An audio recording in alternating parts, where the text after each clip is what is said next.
Savez-vous que plusieurs des pays francophones d'Afrique consacrent plus d'argent à rembourser leurs dettes qu'à financer l'éducation et la santé? Alors, comment en sommes-nous arrivés là? Pourquoi ces nations pleines de ressources luttent encore aujourd'hui contre les dettes massives alors que leurs citoyens manquent de services essentiels? Ce qu'il faut savoir, c'est qu'en 2023, la dette extérieure totale des pays africains a atteint environ 1152 milliards de dollars. C'est une dette en nette augmentation par rapport aux années précédentes. Et ce montant inclut à la fois la dette publique et la dette garantie par les gouvernements africains contractés auprès de divers créanciers, incluant les institutions multilatérales comme le FMI et la Banque mondiale et les créanciers bilatéraux comme la Chine. Et nous avons également des prêteurs privés. En jetant un regard beaucoup plus près sur ces chiffres, on constate que les créanciers privés détiennent la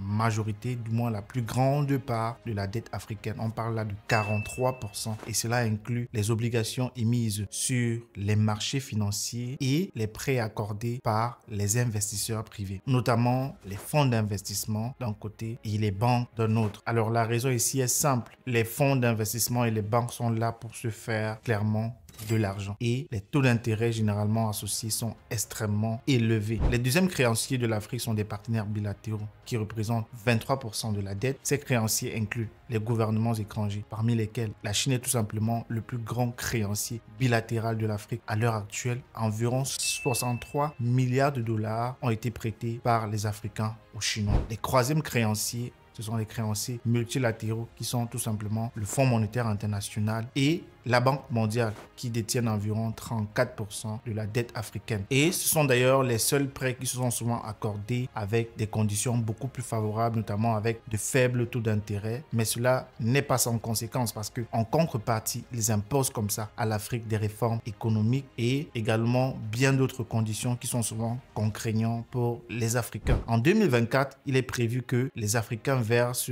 plus de 163 milliards de dollars uniquement pour rembourser leur dette, un montant beaucoup plus élevé qu'il y a 10 ans. L'origine de la dette publique dans les pays africains remonte tout simplement, on le sait tous, aux indépendances. Du moins, à la période post-indépendance dans les années 60. Et à cette époque, de nombreux pays africains ont commencé à emprunter comme ça massivement sur les marchés financiers à leurs partenaires bilatéraux pour financer le développement, les infrastructures coloniales étant souvent construites exclusivement pour extraire et exploiter les ressources en Afrique. Les pays ont dû comme ça contracter des emprunts pour construire des routes, des hôpitaux et des réseaux d'électricité. Il fallait donc comme ça investir tout simplement massivement après les indépendances. Investir pourquoi? Pour développer les infrastructures et également les services publics. Cet emprunt visait également à faire face aux diverses fluctuations sur les prix des matières premières. L'Afrique étant fortement dépendante de l'exploitation des matières premières encore à l'époque comme le pétrole, le café, le cacao et plein d'autres minéraux.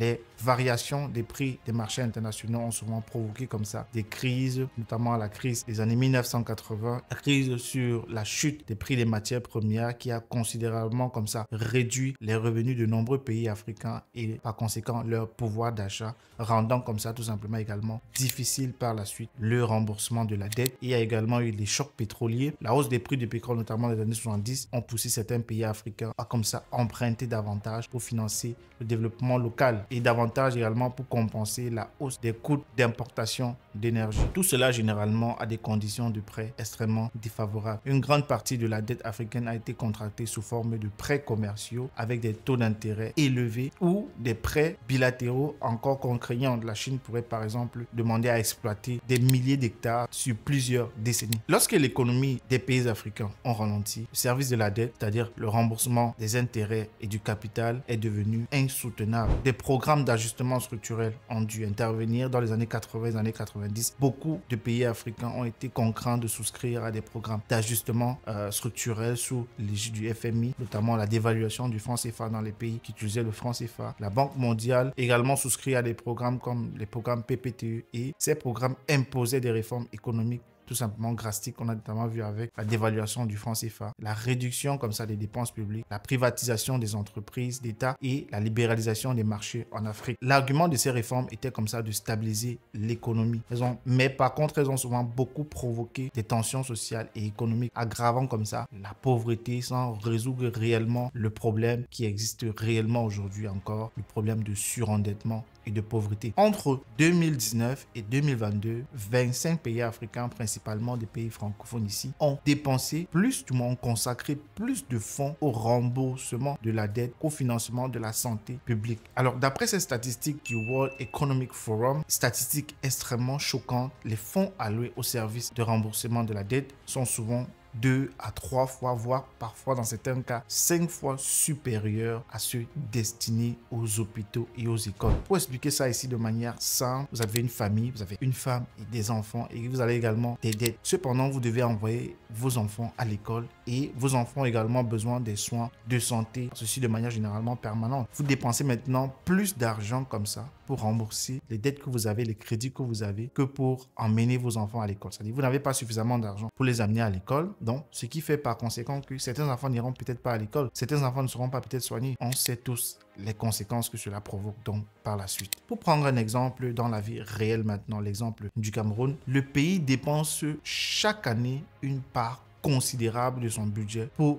rembourser ses créanciers. On parle en 2024 d'environ 1772,3 milliards de dollars à ses créanciers selon la loi des finances de cette année au Cameroun. Ce montant comprend à la fois les remboursements de la dette publique sur le plan national, sous-régional et international. Entre janvier et juin 2024, le Cameroun avait déjà remboursé 741,6 milliards de francs CFA. Cela représente 44,9% du total qu'ils doivent rembourser cette année et la majorité de ces paiements ont été alloués à la dette extérieure, soit 60,8% et au remboursement principal de la dette 82,5%. Le budget alloué par contre au Cameroun à la santé en 2024 s'élève à 255,281 milliards de francs CFA, ce qui représente seulement environ 14,4% du montant total alloué au remboursement de la dette. Vous comprenez donc la différence significative, abyssale qu'il y a entre l'argent qu'on va dépenser pour rembourser les crédits et l'argent qu'on va actuellement utiliser pour soigner les gens. Ce qui empêche tout simplement le développement de nouvelles infrastructures médicales et la rénovation de ce qu'on a déjà actuellement dans le pays. Au Sénégal, c'est très similaire au Cameroun. En 2024, le gouvernement a alloué 271,6 milliards de francs CFA au budget de la santé, un budget qui a été voté à l'unanimité par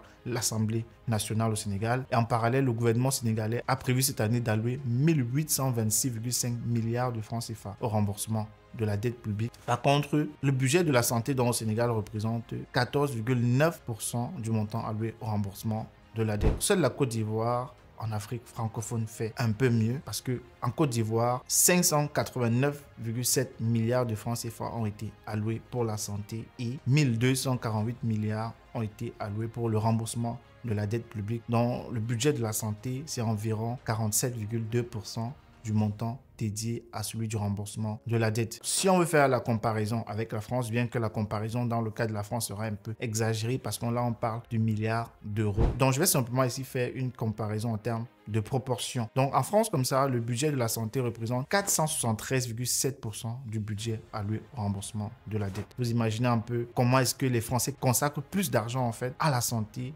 qu'à rembourser leurs dettes. Alors n'allez pas penser que cela concerne uniquement les pays d'Afrique francophone. Au Nigeria notamment, le pays le plus riche et le plus peuplé d'Afrique, le budget qui est alloué là-bas à la santé représente environ 50%, donc à peu près la même situation qu'en Côte d'Ivoire, que l'argent qui est actuellement alloué au remboursement de la dette. En dehors de cela, la dette a plusieurs autres conséquences en Afrique. On a déjà parlé de la réduction des investissements dans les services publics, et également le ralentissement concret du développement économique dans les pays, l'extrême vulnérabilité aux chocs économiques, perte de la souveraineté qui est un facteur extrêmement conséquent, la détérioration de la confiance des investisseurs, et également un cercle vicieux d'endettement qui va donc naître tout simplement. L'impact sur les populations et les conditions de vie seront extrêmement considérables. Il y a une réelle absence de souveraineté économique dans les pays d'Afrique, bien qu'il y a aujourd'hui au Nigeria, c'est le pays qui compte le plus de milliardaires même sur le continent. Il ne s'agit pas ici donc de faire de l'absence de la souveraineté économique le seul rôle, bien qu'il joue un rôle crucial dans ces problèmes, mais je vous propose ici des solutions alternatives,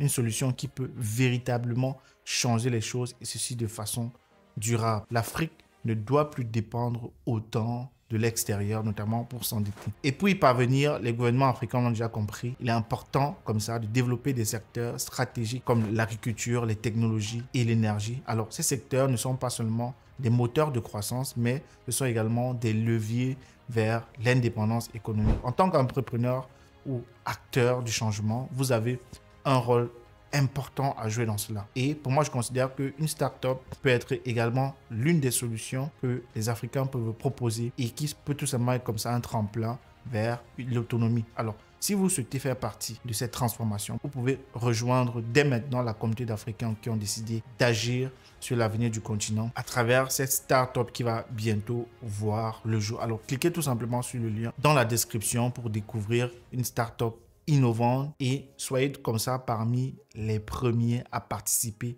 à ce projet qui se veut révolutionnaire. L'heure du changement est arrivée et cela commence avec vous tout simplement. C'était tout pour cette vidéo. J'espère que vous avez aimé. N'hésitez pas à me laisser vos avis en commentaire. Ça me ferait plaisir de lire ce que vous pensez. N'oubliez pas également de vous abonner, de partager, de me laisser un like à cette vidéo. Et on se donne rendez-vous à demain pour une prochaine vidéo. Ciao.